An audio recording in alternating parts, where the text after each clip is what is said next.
ছাত্ৰীসকল, আজি আমি বিজ্ঞানৰ 10 নম্বৰ অধ্যায়টো পঢ়িম, যাৰ নাম হৈছে পোহৰ, প্ৰতিফলন আৰু প্ৰতিহৰণ। এই পাঠটো তুলনামূলকভাৱে দীঘল আৰু পৰীক্ষাটো বহুতখিনি নম্বৰৰ প্ৰশ্ন আহে, গতিকে এইটো এটা নিশ্চয় অত্যন্ত গুৰুত্বপূৰ্ণ অধ্যায়। বাৰু আমি পাঠলৈ আগবাঢ়ো।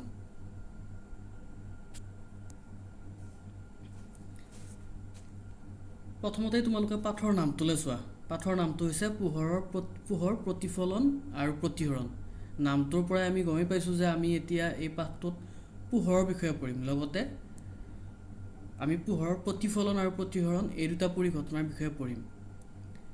ঠিক আছে, এতিয়া তোমালোকক প্ৰথমতেই মই এটা কথা সুধোঁ বাৰু, আমি যে বস্তুবিলাক দেখোঁ, আমি আচলতে বস্তুবিলাক কিহৰ কাৰণে দেখোঁ বা কেনেকৈ দেখোঁ? আমি এতিয়া যদি চাওঁ, আমি বস্তু এটা দেখিবলৈ হ'লে আমাক কি লাগে? পোহৰ লাগে। কাৰণ কি হয়, আন্ধাৰত আমি জানো বস্তু কিবা দেখা পাম? আচলতে আমি বস্তু, আমাৰ চাৰিওকাষৰ বস্তু দৃশ্যমান কেনেকৈ হৈ আছে যদি আমি চাওঁ, সৰল ভাষাত ক'বলৈ গ'লে কি হয়, যেতিয়া কোনো এটা উৎসৰ পৰা, ধৰা আমি সূৰ্যকে ধৰিলোঁ, দিনত সূৰ্যৰ পৰা কি আহে? পোহৰ ৰশ্মিবিলাক আহে বা পোহৰ আহে। যেতিয়া এই পোহৰবোৰ কি হয়, আন এটা বস্তুত আহি পৰে, তেতিয়া সেই বস্তুটোৱে কি কৰে? আকৌ পোহৰ তাত পৰাৰ পিছত আকৌ বস্তুটোৱে পোহৰবিলাক প্ৰতিফলিত কৰে। মানে যেতিয়া এটা পোহৰৰ উৎসৰ পৰা কোনো এটা বস্তুত আহি পোহৰ পৰিলে আৰু তাৰপিছত বস্তুটোৱে কি কৰে? পোহৰ ৰশ্মিবোৰ প্ৰতিফলিত কৰে। প্ৰতিফলিত কৰাৰ পিছত যদি সেই পোহৰ ৰশ্মিবোৰ আমাৰ চকুত সোমায়, যেতিয়া মানে প্ৰতিফলিত কৰাৰ পিছত পোহৰ ৰশ্মিবোৰ আমাৰ চকুত সোমায়, তেতিয়া আমি বস্তুটো দেখোঁ। ঠিক আছে, এতিয়া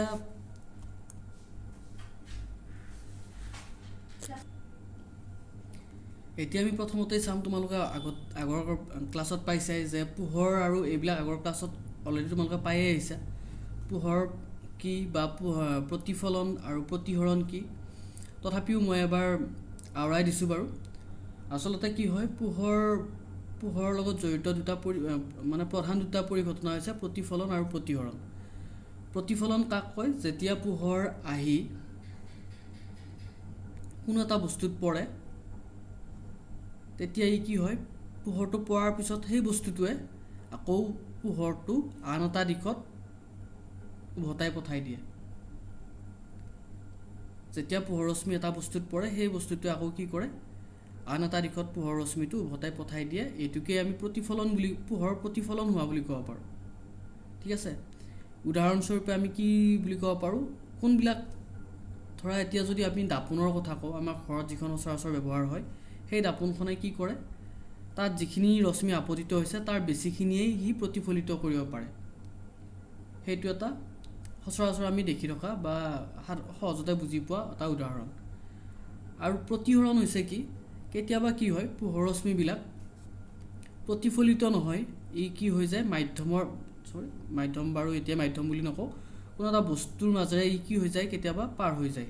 তোমালোকে নিশ্চয় ইয়াৰ উদাহৰণো জানা। যেতিয়া পোহৰ ৰশ্মি এটা কোনো এটা বস্তুত পৰে, ই প্ৰতিফলিত নহৈ ই বস্তুটোৰ মাজেৰে সৰকি যায় বা পাৰ হৈ যায়, বা বস্তুটোৰ ইপাৰ সিপাৰ হ'ব পাৰে।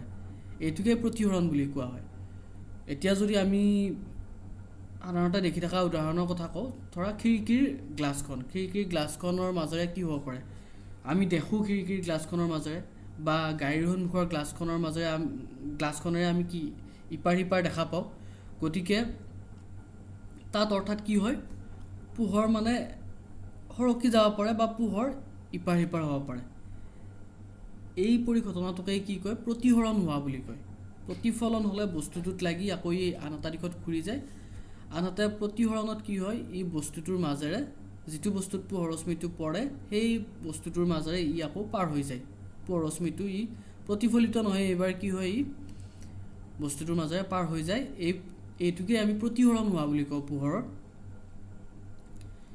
আৰু যিবিলাক সকলো বস্তুৰ মাজেৰে পোহৰ প্ৰতিফলিত হ'ব নোৱাৰে, এতিয়া যদি আমি কাগজ এখনত যদি পোহৰ পেলাই দিওঁ, ই কি নহয়, ই কাগজখনৰ মাজেৰে ইপাৰ সিপাৰ নহয়, বা আমি ক'ব পাৰোঁ যে কাগজখনেৰে যদি আমি কাগজখনত যদি চাওঁ, আমি কাগজখনৰ সিফালে থকা বস্তুটো আমি নেদেখিম। কাৰণ কিয়? কাৰণ কাগজখনৰ মাজেৰে পোহৰ ইপাৰ সিপাৰ হ'ব পৰা নাই। যিবিলাক বস্তুৰ মাজেৰে বা যিবিলাক পদাৰ্থৰ মাজেৰে পোহৰ ইপাৰ সিপাৰ হ'ব পাৰে বা পোহৰ ইপাৰ সিপাৰ হ'ব পাৰে, সেইবিলাকক আমি স্বচ্ছ বুলি কওঁ, স্বচ্ছ পদাৰ্থ বা স্বচ্ছ মাধ্যম বুলি কওঁ। এতিয়া সেইবিলাক পদাৰ্থৰ মাজেৰে পোহৰ যে স্বচ্ছ পদাৰ্থবিলাকৰ মাজেৰে পোহৰ পাৰ হৈ যায়, সেইটোকে আমি পোহৰৰ প্ৰতিসৰণ হোৱা বুলি কওঁ। আমি এই দুটা কথা প্ৰথমতে মনত ৰাখিব লাগিব। প্ৰতিফলন হৈছে কোনো এটা বস্তুত যেতিয়া পোহৰটো পৰে বা আপতিত হয়, তাৰপিছত সেই বস্তুটোত আপতিত হোৱাৰ পিছত কি হয়, ই আকৌ আন এটা দিশত বা একেটা দিশতে ই কি হয়, উভতি যায়। এইটোকে প্ৰতিফলন হোৱা বুলি কয়। আনহাতে প্ৰতিসৰণত কি হয়, স্বচ্ছ মাধ্যমৰ মাজেৰে পোহৰবোৰ পাৰ হৈ যায়, যিটোক আমি প্ৰতিসৰণ বুলি কওঁ।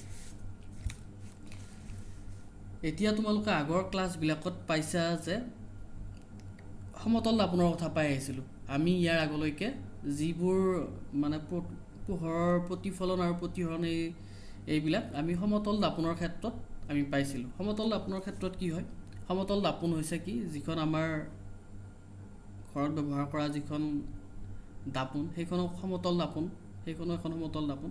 সমতল দাপোন মানে পূৰা একদমেই চিধা হয়। এইখিনি মানে আঁচ দিয়া লাইনটো হৈছে ইয়াৰ ৰং কৰা ছাইডটো, আৰু এইখিনি হৈছে ইয়াৰ প্ৰতিফলক পৃষ্ঠ। প্ৰতিফলক পৃষ্ঠ মানে হৈছে যিখিনি পৃষ্ঠত পোহৰ পৰিলে প্ৰতিফলন হয়, বা ইয়াৰ যিটো মিহি বা চিকমিকিয়া ভাগটো। এতিয়া কি হয়, যেতিয়া যদি মানে এই পৃষ্ঠখনত, সমতল দাপোনৰ পৃষ্ঠখনত যেতিয়া পোহৰ আহি পৰে, পোহৰৰ ৰশ্মি এটা ধৰা ইয়াত সমতল দাপোনখনত পৰিলে, তেতিয়া কি হ'ব, সমতল দাপোনখনে ইয়াক প্ৰতিফলিত কৰিব। যিহেতু আমি গম পাইছোঁ যে স্বচ্ছ মাধ্যম নহ'লে আনবিলাক পদাৰ্থই পোহৰ প্ৰতিফলিত কৰে, আৰু দাপোনৰ ক্ষেত্ৰত কি হয়, দাপোনে ইয়াত আপতিত হোৱা পোহৰৰ বেছিখিনিয়েই বা প্ৰায়খিনিয়েই ই প্ৰতিফলিত কৰিব পাৰে। প্ৰথমতে পোহৰ আহি দাপোনত পৰিলে, সমতল দাপোনত, তাৰপিছত সমতল দাপোনখনে কি কৰিব, পোহৰখিনি প্ৰতিফলিত কৰিব। ঠিক আছে। যিটো পোহৰ ৰশ্মি আহি দাপোনত পৰিছে সেইটোক আমি আপতিত ৰশ্মি বুলি কওঁ, বা কোনো এটা বস্তুত যিটো ৰশ্মি আহি পৰে সেইটো ৰশ্মিক আমি আপতিত ৰশ্মি বুলি কওঁ। আৰু আপতিত ৰশ্মি পোহৰ ৰশ্মি এটা আপতিত হোৱাৰ পিছত যেতিয়া আকৌ বস্তুটোৱে সেই পোহৰখিনি প্ৰতিফলিত কৰে, সেই ৰশ্মিটোক, প্ৰতিফলিত হোৱা ৰশ্মিটোক আমি প্ৰতিফলিত ৰশ্মি বুলি কওঁ।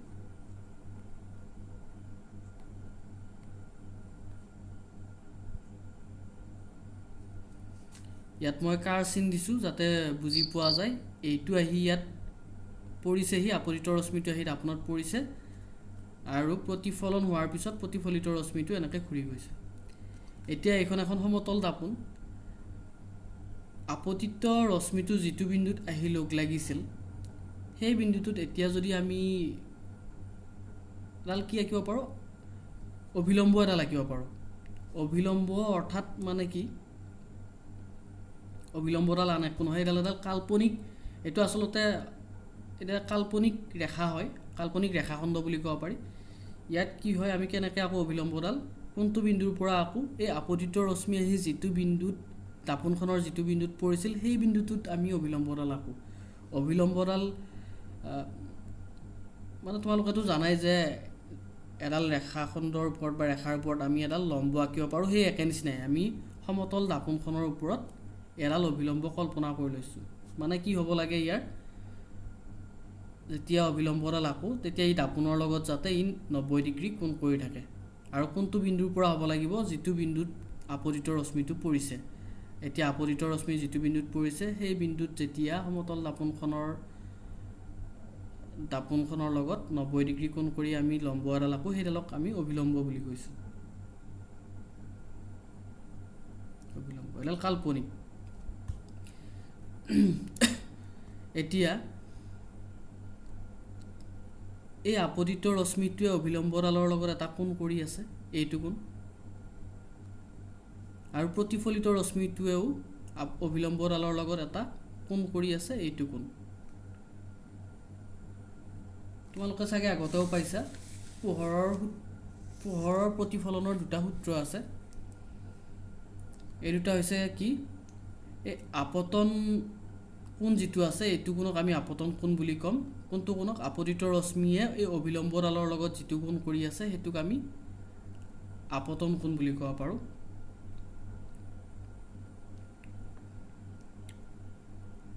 আৰু প্ৰতিফলিত ৰশ্মিয়েও অভিলম্বডালৰ লগত এটা কোণ কৰি আছে, এইটোক আমি প্ৰতিফলন কোণ বুলি ক'ব পাৰোঁ।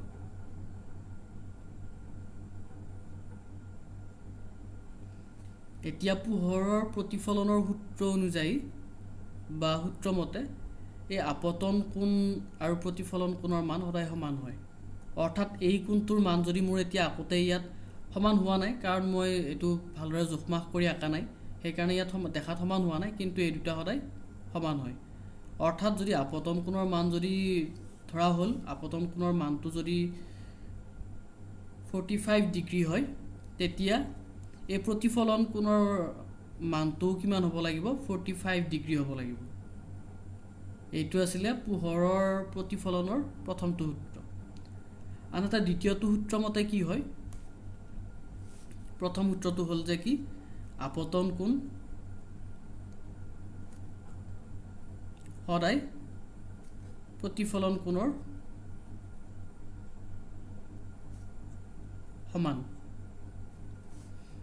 এতিয়া যদি কিবা কাৰণত আপতন কোণটো আমি বঢ়াই দিওঁ, 45 ডিগ্ৰী আছিলে আগতে, এতিয়া আমি 60 ডিগ্ৰী যদি কৰি দিওঁ, তেতিয়া প্ৰতিফলন কোণৰ মানটোও হ'ব 60 ডিগ্ৰী।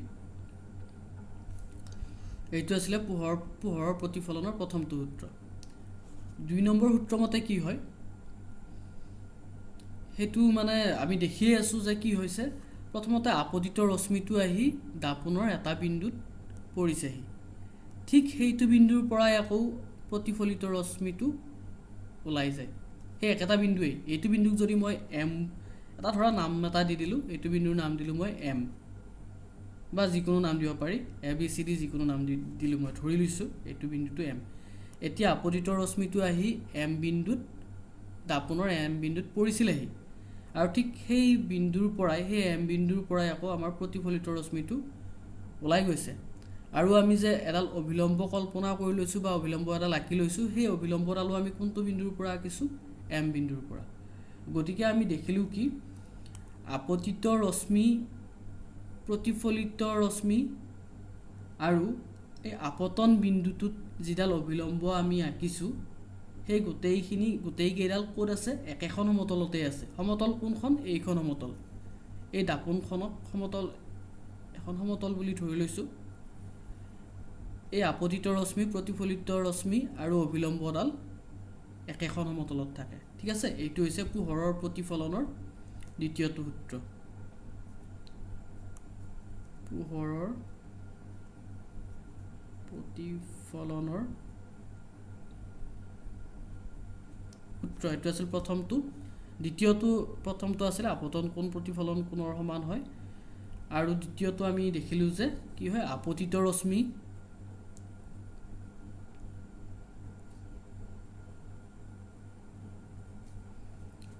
প্ৰতিফলিত ৰশ্মি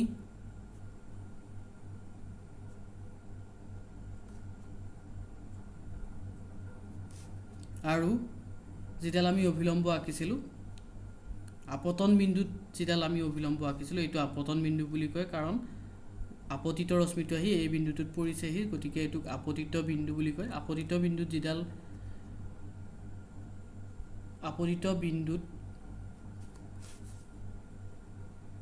টনা অভিলম্ব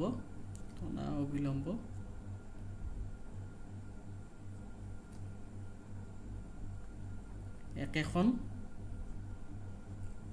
সমতলত থাকে।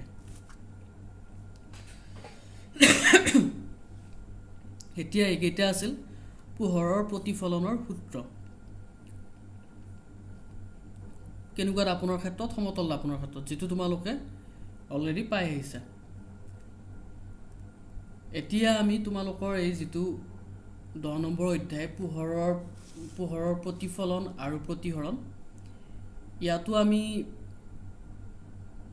এইবিলাক পৰিঘটনাই ইয়াতো আলোচনা কৰিম। প্ৰতিফলন আৰু প্ৰতিহৰণৰ কথাবিলাকে আলোচনা কৰিম। মাত্ৰ তোমালোকে ইয়াৰ আগতে সমতল দাপোনৰ বিষয়ে পঢ়িছিলা, সমতল দাপোনত প্ৰতিফলন কেনেকৈ হয় সেই চাইছিলা। এতিয়া আমি চাম কিহৰ বিষয়ে পঢ়িম। তোমালোকৰ এইটো পাঠত আমি প্ৰধানকৈ পঢ়িম গোলাকাৰ দাপোন। গোলাকাৰ দাপোনৰ দ্বাৰা পোহৰৰ প্ৰতিফলন আৰু পোহৰৰ প্ৰতিহৰণ কেনেকৈ হয়, ঠিক আছে।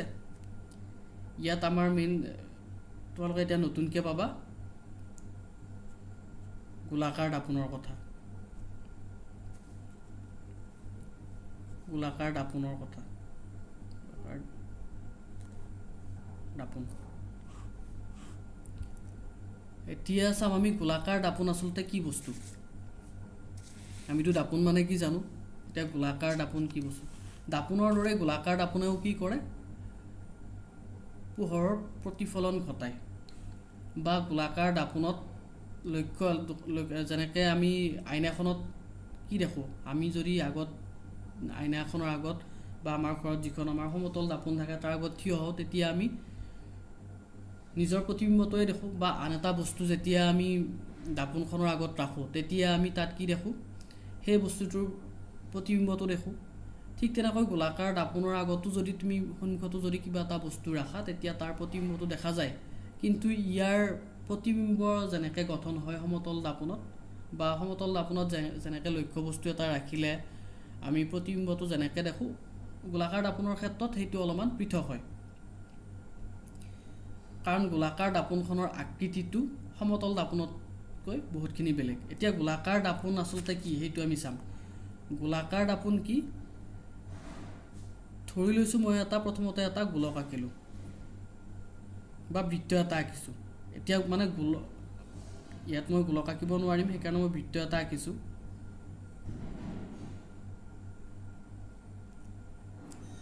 এইটো এটা বৃত্ত এটা আঁকিলোঁ, এইখিনি মানত কেন্দ্ৰটো হ'ব ইয়াৰ। আচলতে আমি কাটা কম্পাছেৰে আঁকিলে এনেকৈ ইয়াক কেন্দ্ৰ কৰি এনেকৈ আঁকিলোঁ হয়। এতিয়া কি হয়, যদি মই এই গোলকটোৰ এটা অংশ যদি কাটি লওঁ, ধৰা মই এইটো ছাইড মই কাটি লৈছোঁ, ঠিক আছে। মই এনেকৈ ঠিক এইখিনিতে মই কাটি দিলোঁ গোলকটো, এইখিনি ছাইড লৈছোঁ। ইয়াত এতিয়া দেখিবলৈ কেনেকুৱা হ'ব, এনেকুৱা হ'ব। ধৰি লৈছোঁ ইয়াৰ যিখন প্ৰতিফলক পৃষ্ঠ বা আইনাৰ দৰে যিখিনিয়ে মানে ইয়াক পোহৰ প্ৰতিফলন কৰিব পাৰে, যিখিনি ইয়াৰ মিহি পৃষ্ঠ এইখিনি আছে এইটো ছাইডত, আৰু এইটো ছাইডত, আৰু যিটো ওলাই থকা ছাইডটো আছে বা সোঁহাতে থকা ছাইডটো আছে, সেইটো ফালে ৰং কৰাই আছে।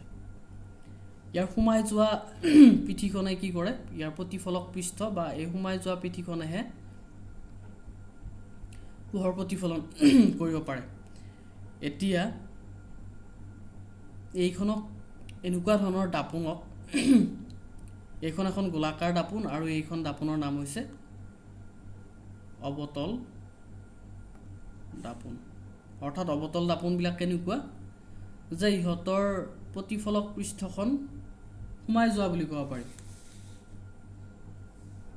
ঠিক আছে। আৰু বাৰু এইখনক অৱতল দাপোন বুলি ক'ব। ইয়াৰ মানে কি হয়, ই এটা গোলাকাৰ দাপোনৰ উদাহৰণ, আৰু লগতে এইখন হৈছে এখন অৱতল দাপোন। অৱতল দাপোনত যিটো ভিতৰৰ ফালে সোমাই যোৱা পিঠিখন থাকে, মানে এইটো ছাইডে পোহৰ প্ৰতিফলিত কৰিব পাৰে, ঠিক আছে। আকৌ এই গোলকটোৰে যদি মই এতিয়া এইটো ছাইড ল'লোঁ বা এইটো ছাইডেই ল'লোঁ, ঠিক আছে, মই বাৰু কনফিউজ নহ'বলৈ মই এইটো ছাইড ল'লোঁ, এইটো ছাইড এবাৰ কাটি লৈছোঁ, ঠিক আছে। এইটো ছাইড কাটি লৈ এনেকুৱা এখন পৃষ্ঠ আমি পাম।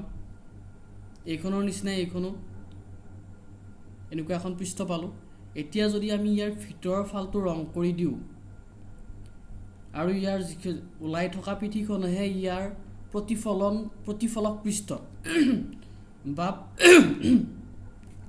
পোহৰ ইয়াৰ ওলাই থকা পৃষ্ঠখনত পৰিলেহে প্ৰতিফলন ঘটে ঠিক আছে তেতিয়া এইখনক ক'ব উত্তল দাপোন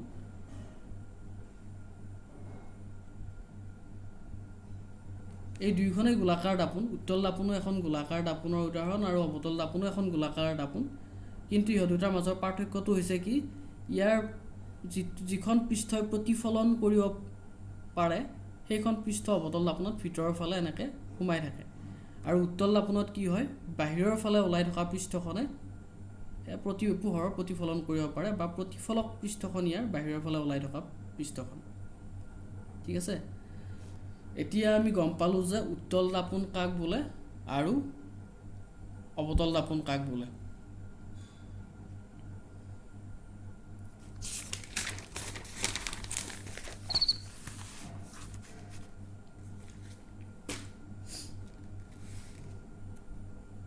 এতিয়া আমি চাম ইহঁতৰ মানে কোনটো অংশক কি বুলি কয় প্ৰথমতে মই আঁকি লৈছোঁ উত্তল আৰু অৱতল দাপোন এখন আঁকি ল'লোঁ অৱতল দাপোন আঁকিলে এনেকৈ আঁকিব লাগে এনেকুৱা ধৰণৰ ইয়াৰ আকৃতিটো এনেকুৱা ধৰণৰ হয় আৰু ইয়াৰ অৱতল দাপোনৰ আমি গম পালোঁ যে ইয়াৰ ভিতৰৰ পৃষ্ঠখনে বা সোমাই থকা পৃষ্ঠখনহে প্ৰতিফলক পৃষ্ঠ গতিকে ইয়াৰ আমি বাহিৰৰ ছাইডটো এনেকৈ ৰং কৰি দিম মানে এইখিনিয়ে বাহিৰত ওলাই থকা পৃষ্ঠখিনিয়ে পোহৰ প্ৰতিফলন কৰিব নোৱাৰে ইয়াৰ ভিতৰৰ ফালে থকা পৃষ্ঠখনে ইয়াৰ প্ৰতিফলক পৃষ্ঠ বা ভিতৰৰ ফালে থকা পৃষ্ঠখনেহে পোহৰ প্ৰতিফলন কৰিব পাৰে এতিয়া আমি গম পালোঁ যে অৱতল দাপোনেই হওক উত্তল দাপোনেই হওক দুইখনেই কিহৰ এটা অংশ এটা গোলকৰ অংশ আমি ইয়াত দেখিলোঁ এইটোত মই আঁকি দেখুৱাইছিলোঁ যে আমি আচলতে অৱতল দাপোনেই হওক বা উত্তল দাপোনেই হওক ইহঁত গোলকৰ অংশ এটা এতিয়া মই এইখন অৱতল দাপোন ইয়াত আঁকিছোঁ ই আচলতে যিহেতু এটা গোলকৰ অংশ ইয়াৰ কেন্দ্ৰ থাকিব ধৰা এইটো যদি আমি সম্পূৰ্ণ গোলকটো যদি এনেকৈ আঁকি দিওঁ ইয়াৰ কেন্দ্ৰ ধৰা ইমান মানত থাকিব থৈ লৈছোঁ ইমান মানত আছে ঠিক আছে এতিয়া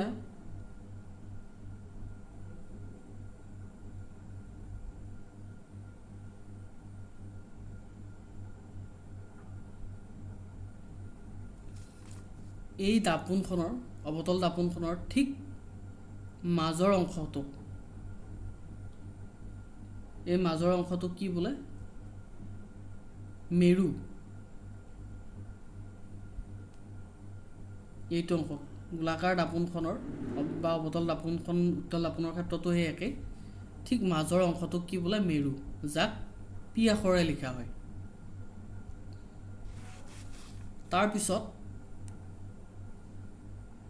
যিটো গোলকৰ আচলতে ই অংশ এই অৱতল দাপোনখন সেই গোলকটোৰ কেন্দ্ৰটোক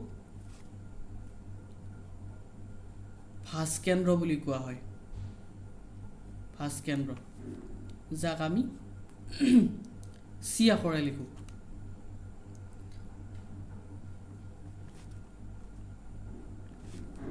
এতিয়া যদি আমি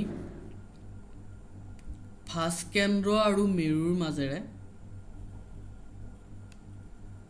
এনেকৈ এডাল সৰলৰেখা আঁকো ভাঁজকেন্দ্ৰ আৰু মেৰুৰ মাজেৰে এইডালক ক'ব মুখ্য